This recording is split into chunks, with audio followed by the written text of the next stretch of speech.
Quando você ouve a palavra inovação, que empresa logo lhe vem à mente? Com certeza, a americana 3M está entre as principais possibilidades, não é mesmo?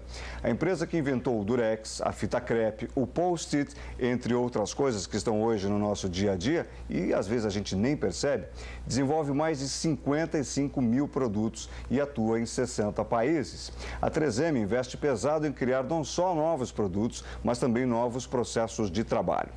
Neste Conta Corrente especial, eu conversei com o diretor de marketing da 3M no Brasil, Luiz Eduardo Serafim, que apresentou os 10 mandamentos da empresa, o verdadeiro segredo de como manter a 3M sempre conectada com a inovação.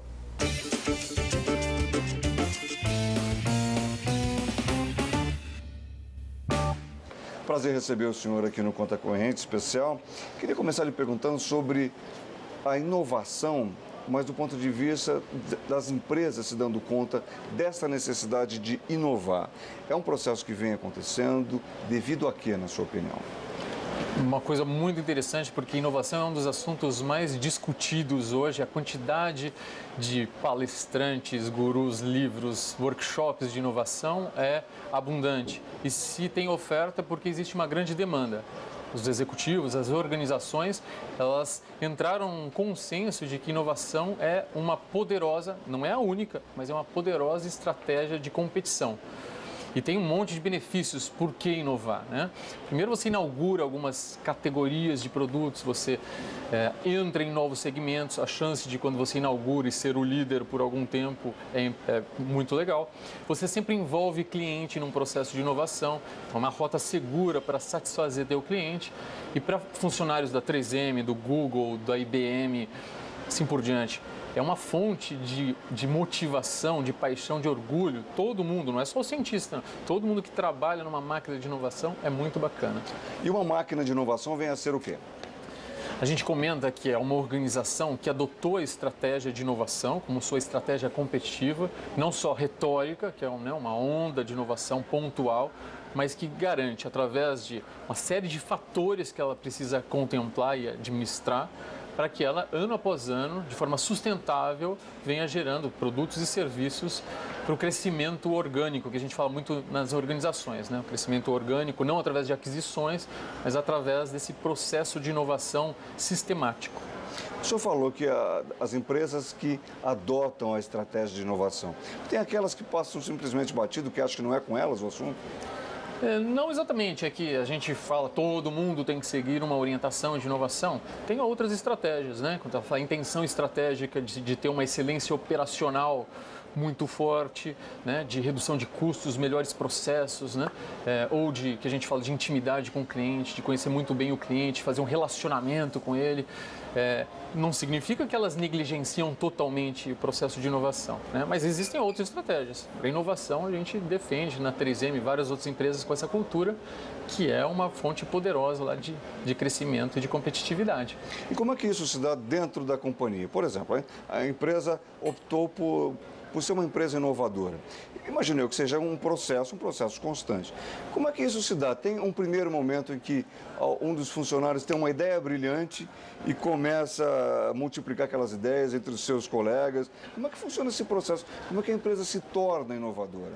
Então, a gente, na 3M, inclusive, a gente tem um programa bem interessante de palestras que a gente disponibiliza para empresas, para entidades, faculdades. A gente conta o que uma empresa precisa ter para ser inovadora, né?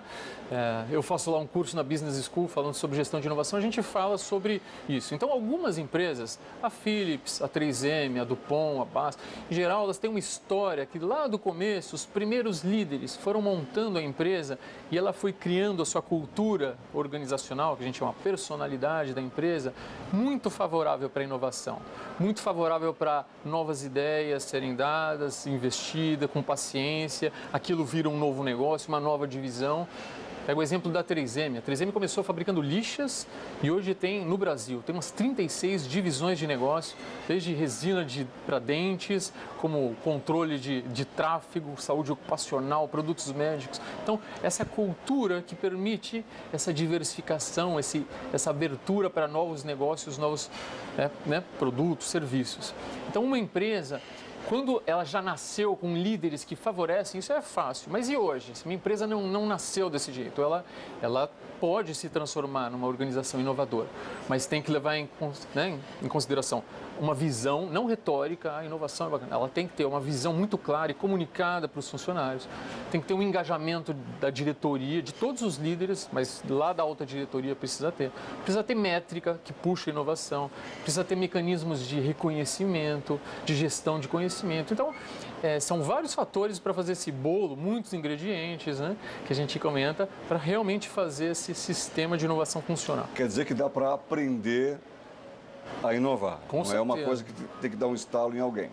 Não, apenas. Não é só isso. Se a empresa resolveu, né, de forma, direção, falou, nosso caminho vai ser inovação, e não é só de produto, de processos, de modelos de negócio, só que daí dessa visão ela tem que daí fazer o desdobramento para coisas específicas, estratégias específicas de recursos humanos, de capacitação de marketing, de capacitação das lideranças, adotar processos, como uma ideia vai ser coletada pela empresa. E essa ideia, até se tornar um produto ou serviço de sucesso, ela tem etapas a percorrer e assim por diante.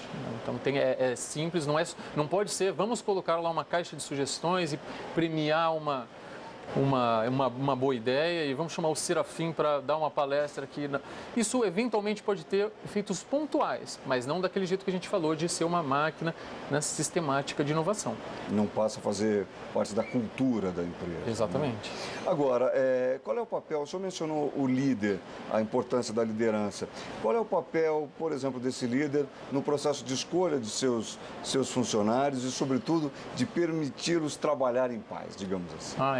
Isso é bacana, tem o grande guru da 3M, que não é muito conhecido fora, mas a gente cultua. Ele foi nosso presidente por 40 anos, então foi quem realmente consolidou. Ele tinha a frase, contrate bons funcionários e deixe-os em paz. Então escolha pessoas, líderes de alta performance, aquele que tem autonomia, aquele que tem iniciativa, empreendedorismo. Fala o objetivo para ele e deixa ele trabalhar do jeito dele, né? Então isso é muito interessante. E o líder tem um papel, talvez um dos ingredientes mais importantes, né, dessa massa toda, porque na divisão dele, ele vai recrutar as pessoas, vai alocar as pessoas de acordo com o seu potencial, para extrair o máximo, para aquela pessoa crescer ao máximo e contribuir com a organização.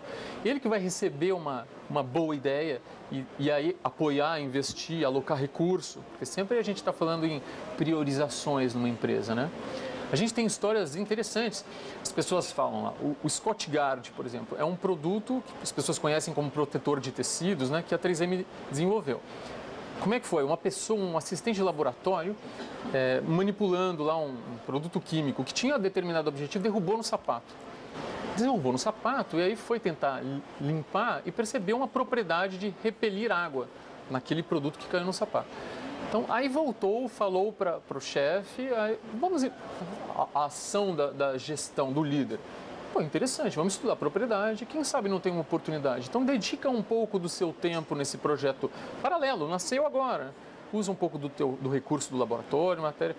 Então, fala, é um acidente? Caiu. Não, se a empresa tem a cultura, veja, a cultura, ela está preparada para isso, então a pessoa ela vai ter a curiosidade de não simplesmente mandar lavar ou ter, vai ver o que é. Aí vai levar para o chefe podia dizer, continua a sua vida, continua no projeto que eu te pedi para amanhã, para o trimestre que vem. Não, gasta um pouco do seu tempo, apoia. Usa os recursos da empresa. Usa os recursos, vamos ter paciência, porque leva 2, 3 anos, às vezes 4, para o produto se tornar uma inovação, né, de sucesso. Então é isso que a gente fala, né? O líder aí tem um papel fundamental para aquele acidente, ou aquela ideia que algum funcionário deu, priorizar e se transformar num sucesso. Então, conclui para a gente a história do Scotgard, que foi o seu exemplo. Caiu no sapato, o líder pediu ao rapaz que dedicasse um tempo para pesquisar aquilo e deu em quê? Virou uma linha de produtos que tem N aplicações, virou um sinônimo de categoria, né, para produtos que a gente chamava de impermeabilização, hoje a gente chama protetor de tecidos, né, para sofás, carpetes, etc. E um grande negócio para a companhia. Outra ideia que é mais comum para as pessoas, que essa máquina de inovação da 3M gerou o post-it, né, gerou a fita crepe. E aí pensa, hoje é fácil, né? A 3M tem tantas tecnologias, cada vez mais você usa os seus conhecimentos para ampliar. Mas lá no comecinho a gente só fabricava lixa.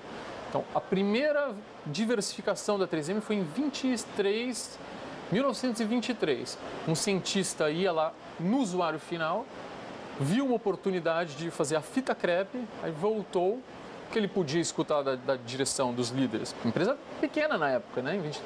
Podia falar, continua lá, meu amigo, você trabalha com lixas, continua lá seu trabalho, a gente tem uma meta. Não, vamos apoiar, apostou durante 2 anos e lançou a fita crepe. E aí é uma maratona de novas invenções que vão brotando novos negócios, novas oportunidades para os funcionários e assim por diante.